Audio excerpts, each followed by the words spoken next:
This is Devoted. I'm Pastor Evans. I'm Mrs. Evans. Today we're doing a study called Fault Proof Your Marriage. We're doing day 1 in the YouVersion app. Join us. A person's wisdom yields patience. It is to one's glory to overlook an offense. Proverbs 19:11. An elderly grandmother went to lunch with her granddaughter who was about to get married. The granddaughter had always admired her grandparents' marriage. She wanted to remain married for over 50 years just like they did. Thus, she took this opportunity to glean some wisdom from her grandma about how to keep a marriage strong. "Grandma," she asked, "what did you do in order to have such a long and satisfying marriage?" "Oh, it's simple," her grandma replied without hesitation. "When I got married, I decided to list 10 of your grandfather's faults, which for the sake of our marriage, I would choose to overlook." "You did?" the soon-to-be bride asked. "What are some of them?" she continued, looking for an example to help her choose herself. "I don't know," her grandma responded. "I actually never did list them. But whenever Granddad did something that made me fume, I just say to myself, lucky for him, that's one of the 10. If you are married, you know by now that you did not marry a perfect human being. Everyone has faults, weaknesses, and even oddities. Oftentimes, these don't come to the surface until after you say, I do. But living with someone 24/7 reveals a lot. Unfortunately, fault finding is one of the most tragic things to happen to a marriage, primarily because there are plenty of faults to be found on both sides. But God instructs us on how to maintain a spirit of love and unity in our marriage when he tells us in Proverbs that it is to our own glory to overlook another's fault. One way to do this is to always start by giving the benefit of the doubt. Rather than jump to conclusions or rash judgments about your spouse's faults, mistakes, or peculiarities, assume the best first. Let that be the foundation for your question as you seek to understand the situation at hand. Then, if there truly is a fault in play, which there will be from time to time, overlook it. Let it pass. Let it go. Not because we are saying so, but because God is. What you about? That's easier said than done. Right. Now, this was I remember doing this one. Me too. That's why when I was reading it, I was like, Yeah. okay. That's why I got stuck 1,000 times. I remember reading this one and thinking about the fact that she didn't actually list them, and then she was like, "You lucky that was one of the 10." Right, all of them. And just she probably had 20 or 30 of them. Right. Yeah. So. Okay, let's go to the scripture. You didn't have nothing to say about it? I would like to talk about the paragraph that says, rather than jump to conclusions or rash judgments about your spouse's faults, mistakes, or peculiarities, assume the best first. Let that be the foundation for your questions as you seek to understand the situation at hand. Okay. Why you make that face? It has been proven difficult in my life, right, in our marriage, yes, to not come to my own conclusions or make judgments based on who you showed yourself to be. Okay. So this whole part right here is like, okay,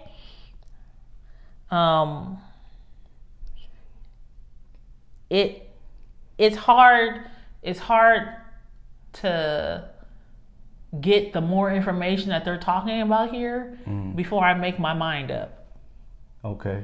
It is. Because you do something, I'm like, you've done it 20 times already before. Right. So I see where this is going. Right. Instead of saying, okay, husband, I see that you said this. I see that you did this. Can I get more information so I can better understand? Right. Right? Because what if you don't have the words to explain? That happens. But you've done it 20 times, so I'm like, okay, I've seen this movie before. Right. Okay? I know what's about to go down. I know all the words words to this part. Right. Like I can mouth it. Right. I can act it out. Right. So it's hard Yeah. to not come to conclusions or to your own judgments based on what your husband, and I know it's not fair. I'm sorry. I'm sorry. Right. And we're probably going to have 20 conversations after whatever results from my conclusion or my judgment. Right. But it's a cycle. Yeah. I'm in cycles. Right. Okay? And no matter how much I feel like I've learned or know, I find myself in the conclusion. Right. In the judgment. Mm-hmm. And in the judgment of it. Right. And you know, all that overlook it, let it pass, Right. let it go. Yeah, it's not necessarily the best advice. I mean, if it's like one of the things you said it bothers you to your core, but I think that you kind of let pass to some degree. It's a small thing. I let quite a few things pass. Right, but like the cabinets being open. I don't leave cabinets because open your no kids more. Inherited that great trait of yours. I don't leave them open no more. I mean, it's hard to tell now that we have more people in the house. I don't know who's doing it. I know I'm not doing it. Right. So the let it pass part has to be for like small things. Right, like leaving cabinets. Right. Leaving my coffee cup on the counter. Right. That type of stuff. Right. But I don't think it's healthy to let big things pass. And there's some things that are patterny, but I'm working on changing patterns. I mean, I have faults also. You just can't find them. Right. I'm not good at fault finding. All right. So was that the only one you want to say? I think that I think it was the the second to last paragraph. I think it summed up the whole thing. Right. But I just know that in this life, right? Mm-hmm. It's gonna be hard as a wife. It's hard for me. I don't know about for y'all to not come to conclusions when things happen that have happened before. Right. Conversations that we've had. It's hard to feel like, oh, he heard me the last 20 times. Maybe he didn't hear me this time. You know, it's hard to feel like that when I know you didn't hear me the last 20 times. And so what is different? I tried to say it softly. I tried to say it in love. I was singing hymns and everything, and you still didn't hear me. Right. It's hard. I'm coming to a conclusion. I'm coming up on a conclusion. Right. Yeah. So, that it? Okay. So what I wanted to kind of point out was a little more not specific. Just the fact that I don't know if this is a real story or a fictitious one. Right. But the young lady went to her grandma because she saw this wonderful marriage that she thought was a wonderful marriage, and so just tell me what I need to do for my marriage to be like yours.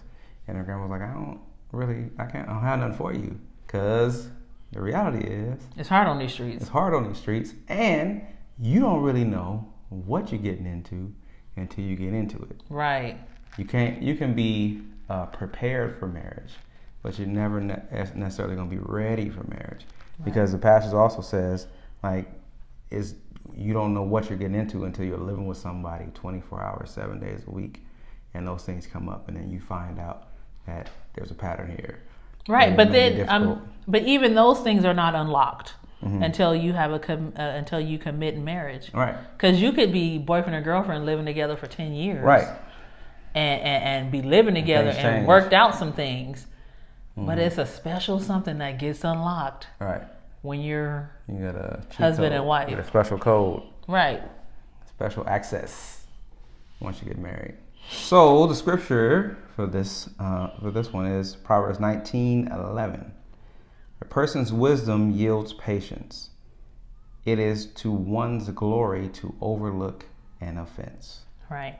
And so just real short scripture, I think it's two parts kind of go along with the devotion. That one, you need to allow yourself to be patient. And we're talking about marriage, and Right. we are. Allow yourself to be patient with your spouse, Right. so that you may be wise. Right. With wisdom comes patience, I think. And then the other part is to one's glory to overlook an offense.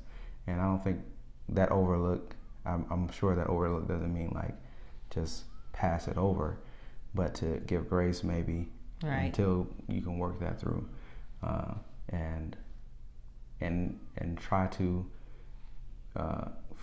give grace and forgive, so that you can continue to live and move in your marriage. Right. Still need to talk it through though. But. Right. You still need to talk it through, but also realizing that I know for us in our marriage, it was a little harder to be in our marriage the first 5 years. Mm-hmm. And not just because of your faults, but because of my own. Mm-hmm. And I had to come to the realization that some of the things that I was picky about, or I was nagging you about, says you, still bothered by it.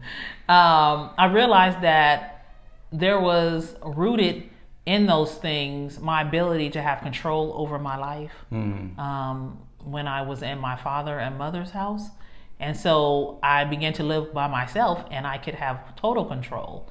And then when we got married and we began to live together, I realized that I had very little control, because I was trying to do the Christian wife thing. Mm-hmm. I was trying to make our house a home. But in that, I realized that my ways, the control that I still tried to hold on to so desperately, I realized that was foolish. Because you weren't there to hurt me. Right. But it was hard to let go of the control. Right. And so things that I had situated so that I could feel safe, I had to change those a little bit. Not that I didn't need to feel safe, but I realized that those things I could lessen the amount of control that I had over certain things, and that it would be okay, because I would still be safe. Right. But it wasn't that I was trying to control you, it was that I was trying to be safe. Right. But I no longer had to try to keep myself safe, because God provided me a husband to protect me. Yeah, but it took a while. Yeah, it took a while. I'm sure part of that was it taking a while to feel like, because once you get married, you don't necessarily feel married. We said this before. You don't necessarily feel married. You don't know what it feels like to be married at first. So you're trying to trust me with your safety. Right. And that took time to work. But a lot and of then I had times, to show myself worthy of that trust. Right. But a lot of times, me feeling unsafe felt like you left the dishes in the sink. Right. Why can't you this, or why can't you that, or you left your clothes on the floor. No, okay, you're a grown man, you should be able to pick your stuff up. But it was more of the fact that I needed my environment to be a particular way so that I could feel safe. Right. And I wasn't trying to control you. I was trying to control my ability to feel safe. Right. But it came out all wrong. And so now, today, after being 20 years in, there are a lot of things that are different about me. Mm-hmm. Because I no longer have to hold on to the control that I thought I needed. Or that I actually needed as being a single woman in this world. Right. Or that or the little bit of control that I had to keep my inner person safe when I was being abused as a child. Right? And so it just, we should all, once we get married, we have to all be honest with ourselves and find out why we're having these dust ups with our spouse, or why some things feel so difficult. Because it might be because it's the walls that you built up so that you could be safe, so that you could feel love, so that you could feel beautiful. Right? Because then if we're honest with ourselves, we can work through some of this fault finding, because we're not so quick or easy to find fault in someone else, because we're too busy trying to make ourselves better. Right. And then we can let it go. Right. And be all right. Kinda. Let's see. Let it go. And find out what we said when we did this? Yeah, let's move on. So, yes. Husband. Mm-hmm. Husband. Mm-hmm. Husband. Based on today's reading, what is one thing God is saying to you? All right. And So- not to you about me. No, I'm joking. Right. Husband. Based on today's reading, what is one thing God is saying to you? All right. So we did this one 21 weeks ago, and I haven't read what I said. So let's see. Let's see. I don't remember. Let's see what it says. Especially when I am frustrated, remember that we both have things that irritate each other. Respond in love with grace in these times. Assume that my wife's motive is always positive and supportive. Love through these times.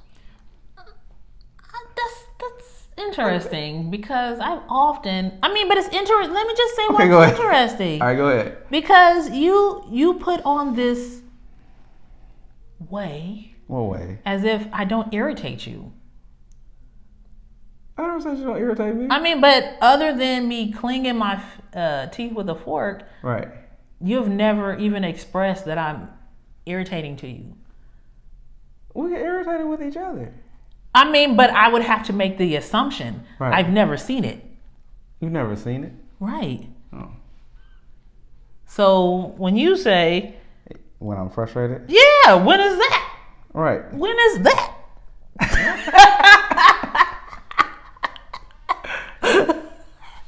When do I get frustrated with you? Right. I'm like, when does that happen? Right. Is that the question? You want me to ask the question? Go ahead. Okay. So I apologize. I think, you honed in on my thing. Sorry, but I was surprised. I was like, what? Right. Not me.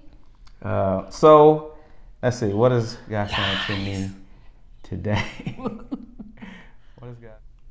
I think the same thing. Like if I get bothered or irritated, then respond in grace and love. Right. Because I know that I do things that bug you. Oh yeah. Yeah. So I know that. Oh yeah. Oh yeah. All on my thing. So I know that. It is the truth. I know that there's things that are part of my person that bug you. So if there are one or two things that bug me about you, then I can respond in grace. I just want to know what these things are, people. So based on today's reading, what is one thing that God is saying to you today? We must remember to overlook all of my husband's faults because I have plenty of my own. To remember that even if he isn't trying to not be reactive to my shortcomings, that I'm better than he is. Right. Remember that God is the only one who can save, and he alone is the finisher of all life. Right.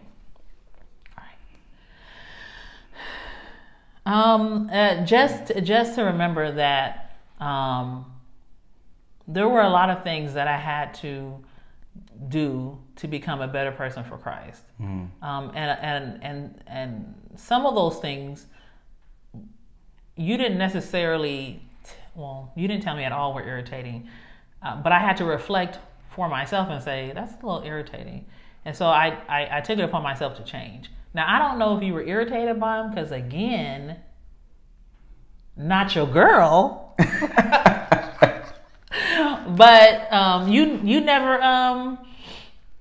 never even express irritation. Now, I know a couple of times we got into heated arguments and there were emotions expressed. Right. But in our marriage, I'm asking you all the time, what can I do better? Is there something I'm doing that is not laying right with you? And you're always like, no, babe, you're good. You're good. Because I don't, but let me finish. Okay, so go ahead. I don't even know that I'm thinking I'm doing this. Like I'm reflecting and making changes and being the best wife. Right. And I ask you, am I doing anything, this or that? And you're like, no, I'm good. So this whole time I'm thinking I'm not irritating you.